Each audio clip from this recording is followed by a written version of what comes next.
Imagina você acordar amanhã, pegar seu carro para ir trabalhar, como faz todos os dias. E ao parar no posto de gasolina, o número no visor te faz soltar o volante. R$ 8,47. O litro de gasolina comum.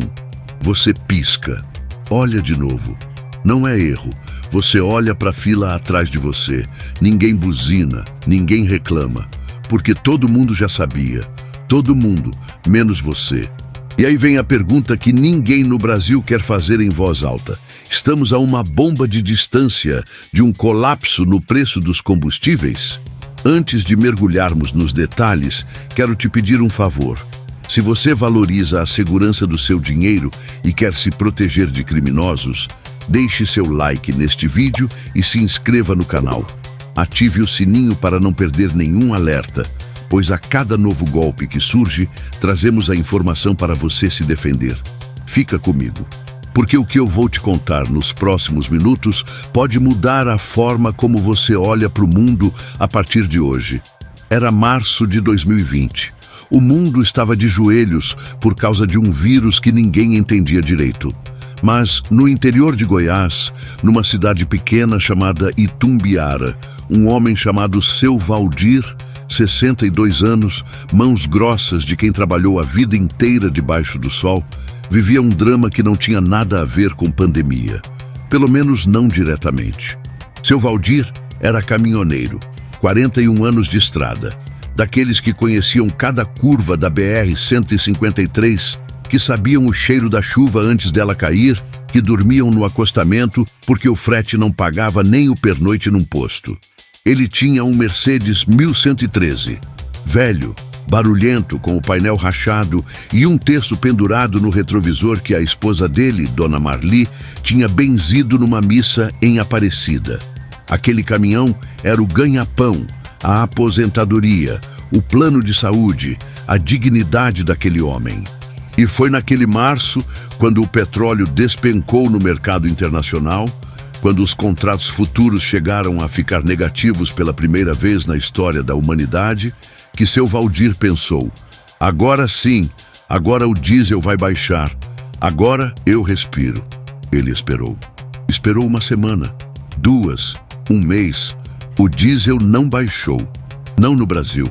Porque aqui, meu amigo, minha amiga, a lógica do petróleo mundial não funciona como te ensinaram na escola. Aqui, quando o preço internacional sobe, o nosso sobe junto. Quando o preço internacional desce, o nosso fica onde está, ou sobe também. Seu Valdir não entendia de geopolítica. Não sabia o que era o Estreito de Hormuz. Nunca tinha ouvido falar em hedging cambial. Mas ele entendia uma coisa. Entendia no corpo, nas costas doloridas, nas noites sem dormir. Ele entendia que existia algo muito errado, que alguém, em algum lugar, estava ganhando muito dinheiro com o sofrimento dele. Em junho daquele ano, Seu Valdir estacionou o caminhão pela última vez, não porque quis, porque não conseguia mais pagar o diesel para rodar.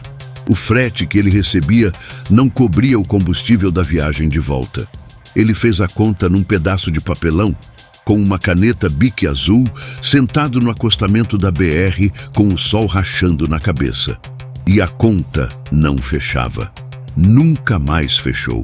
Eu soube dessa história porque um sobrinho do Seu Valdir me mandou uma mensagem aqui no canal. Ele disse assim, e eu vou ler exatamente como ele escreveu.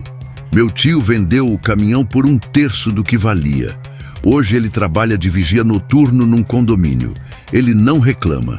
Mas quando ele ouve o barulho de um caminhão passando na rua de madrugada, ele para o que está fazendo e fica olhando. Fica olhando até o barulho sumir. E não fala nada. Essa história não é sobre um caminhoneiro.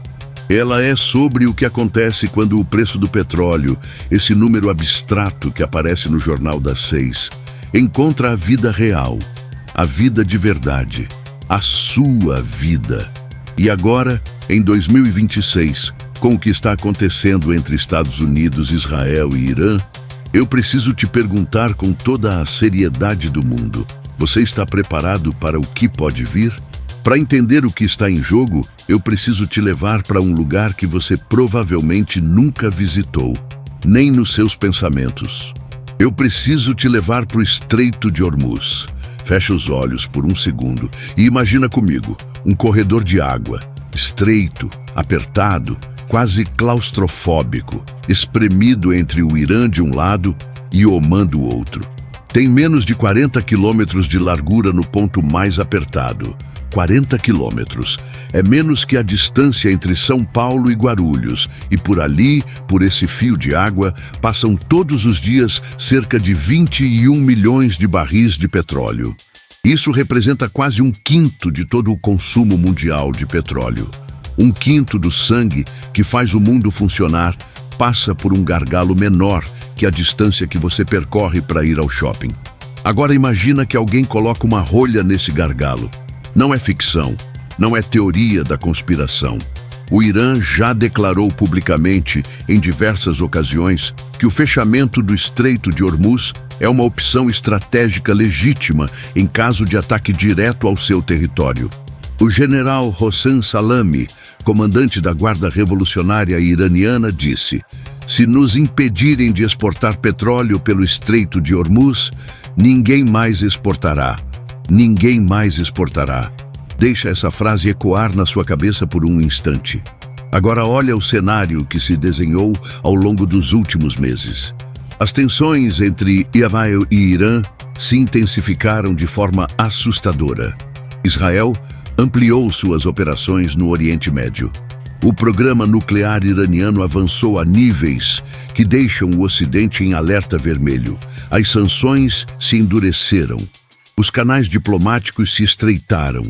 E o que antes parecia um conflito regional contido começou a transbordar, como uma panela de pressão esquecida no fogo.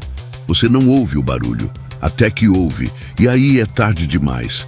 A questão não é se uma guerra aberta entre EUA, Israel e Irã seria catastrófica. Isso todo mundo sabe.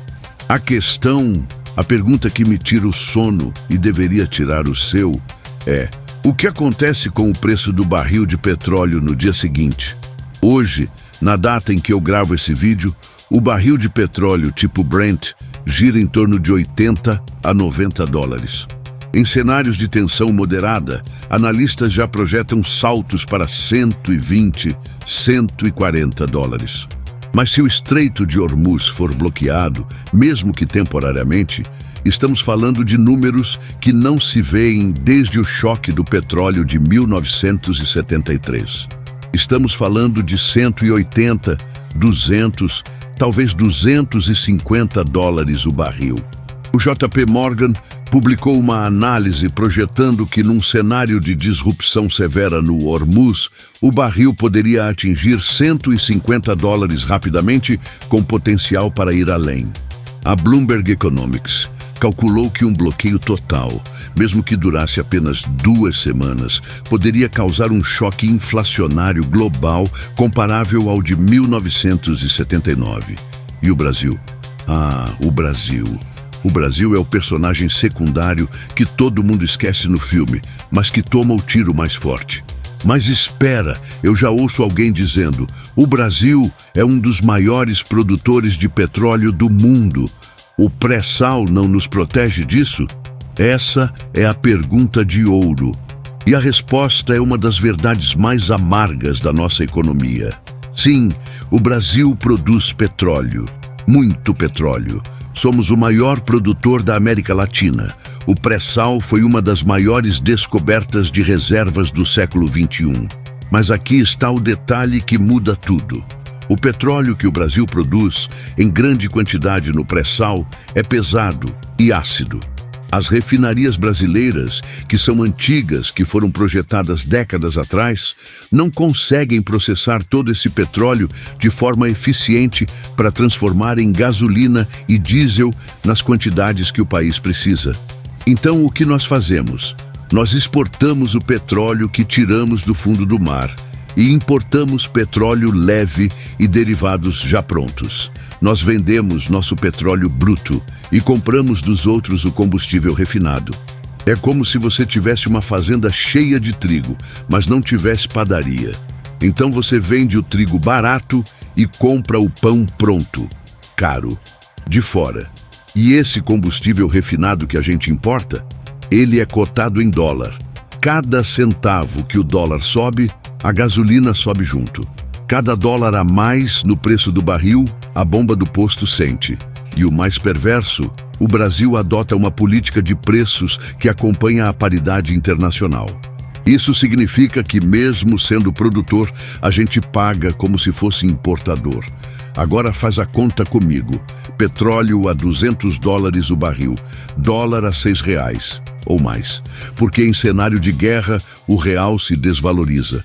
Dólar a 6,50, R$7, petróleo a 200, paridade de importação explodindo. R$8 no litro da gasolina não é exagero, é matemática. E quando a gasolina sobe, o que acontece? Tudo sobe, porque no Brasil, tudo anda de caminhão. O feijão que chega no seu prato andou de caminhão. O remédio que você compra na farmácia andou de caminhão. A roupa, o material escolar do seu filho, o tijolo da construção, a ração do cachorro, tudo andou de caminhão. E o caminhão anda a diesel, e o diesel segue o petróleo. E o petróleo segue a guerra. Existe uma frase do economista Adam Tooze que me marcou profundamente. Ele disse: a energia é o sistema nervoso da economia global. Quando ele é atingido, não é uma parte do corpo que sente dor, é o corpo inteiro. É o corpo inteiro. Lembra do seu Valdir? Multiplica a história dele por 300 mil, porque é esse o número estimado de caminhoneiros autônomos no Brasil. 300 mil famílias que dependem do preço do diesel, como você depende do ar que respira. E por trás de cada um desses 300 mil tem uma dona Marli. Tem um terço no retrovisor. Tem um filho esperando o pai voltar da estrada. E quando o caminhoneiro para, lembra de 2018? Lembra do que aconteceu quando os caminhoneiros pararam por 11 dias? As prateleiras dos supermercados ficaram vazias. Os hospitais ficaram sem insumos. Os postos ficaram sem combustível. O Brasil viu a fina camada de civilização que cobre o caos se romper.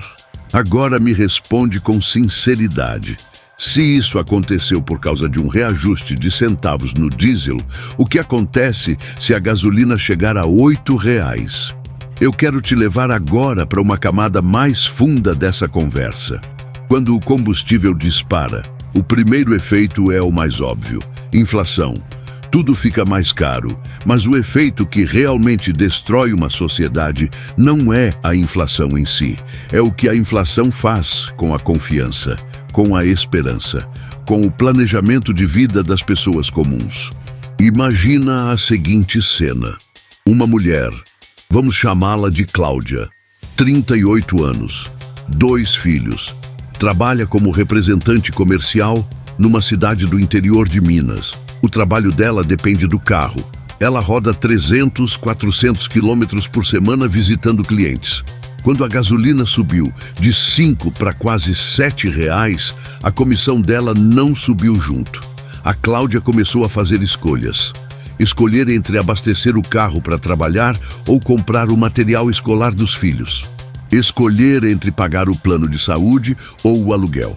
Escolher qual das refeições do dia ela ia cortar para sobrar dinheiro para o tanque. Ela me escreveu assim: eu passei a almoçar no carro com um pão com margarina entre uma visita e outra. Meus filhos não sabiam. Eu dizia que tinha almoçado com cliente. Isso é o que 1 litro de gasolina a R$7 faz. Agora imagina a 8, a 8,5, a 9. Quando o custo de vida sobe de forma abrupta, acontece algo chamado paralisia econômica. As pessoas param de comprar, param de investir, param de planejar, param de sonhar. A economia não desacelera, ela congela e o Banco Central sobe os juros. O crédito fica mais caro, o financiamento da casa própria fica mais caro, o empréstimo para abrir negócio fica mais caro. E aquela família que já estava no limite, agora não consegue nem renegociar a dívida. Durante o choque do petróleo de 1973, o preço do barril quadruplicou em menos de 6 meses. O efeito levou a uma recessão global. Economias inteiras foram remodeladas. No Brasil, foi criado o Proálcool para incentivar o etanol. 50 anos depois, a dependência mudou de forma, mas não de natureza. Dependemos do preço internacional. Dependemos do câmbio. Dependemos da estabilidade de um estreito de 40 quilômetros do outro lado do mundo. E o cidadão comum não tem controle sobre nenhuma dessas variáveis. Nós somos folhas num rio correndo em direção a uma cachoeira. E a única coisa que podemos fazer é tentar enxergar a cachoeira antes de cair nela. Eu não faço esse canal para te assustar. Eu faço esse canal para te acordar. E acordar dói. Mas é melhor sentir a dor do alarme do que a dor do incêndio. Então, vamos falar sobre o que está ao seu alcance. A primeira coisa é entender sua exposição ao combustível. Quanto da sua renda depende direta ou indiretamente dele? A segunda é criar um colchão de emergência energético. Pensar em como você sustentaria transporte e alimentação se os preços subirem 30% ou 40% em poucas semanas. A terceira é diversificar. Diversificar renda, transporte, fornecedores, rotas de trabalho. Quem depende de uma única coisa está sempre a um choque de distância do desespero. E a quarta é prestar atenção. A maioria das pessoas só presta atenção no preço da gasolina quando para no posto. A informação é sua primeira linha de defesa. Acompanhar petróleo, câmbio e geopolítica não é coisa de economista, é coisa de sobrevivente. Warren Buffett disse uma frase que eu repito toda semana. O risco vem de não saber o que você está fazendo. A maioria dos brasileiros não sabe que sua vida financeira está pendurada num fio que passa pelo Estreito de Hormuz. Agora você sabe. Eu quero voltar ao seu Valdir. Depois que vendeu o caminhão e virou vigia noturno, ele fez uma coisa inesperada. Começou a ensinar. Nos fins de semana, num galpão na beira da estrada, ele dava aulas de mecânica para jovens que queriam ser caminhoneiros. De graça. Ele ensinava a trocar óleo, regular freio, ouvir o motor, mas ensinava também a fazer conta. Antes de ligar o motor, ele dizia: liga a cabeça, calcula o frete, calcula o diesel, calcula o pedágio, calcula a comida. Se a conta não fechar no papel, ela não vai fechar na estrada. Um dia um aluno perguntou: seu Valdir, o senhor tem raiva de ter perdido o caminhão? Ele ficou em silêncio por um tempo. Depois respondeu: raiva eu não tenho, filho.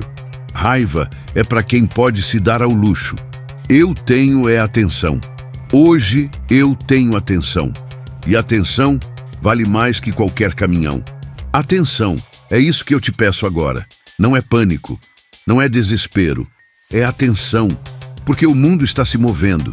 As peças do tabuleiro estão mudando. E quando a poeira baixar, os que estavam prestando atenção vão estar de pé. E os que estavam distraídos vão ser o próximo seu Valdir. Se a guerra escalar, a gasolina pode passar de R$8? Pode. A matemática diz que pode. A história diz que pode. E se eu tivesse que apostar, eu apostaria que o Brasil, como sempre, vai ser um dos últimos a se preparar e um dos primeiros a sentir. Mas você não precisa ser o último. Não depois de hoje. Não depois desse vídeo. Se essa história te tocou, compartilha com alguém que precisa ouvir isso. Alguém que depende do carro para trabalhar. Alguém que ainda acha que guerra do outro lado do mundo não chega até aqui. E me conta nos comentários. Você já sentiu no bolso o peso de uma crise que começou do outro lado do mundo? Qual foi a escolha mais difícil que o preço do combustível já te obrigou a fazer?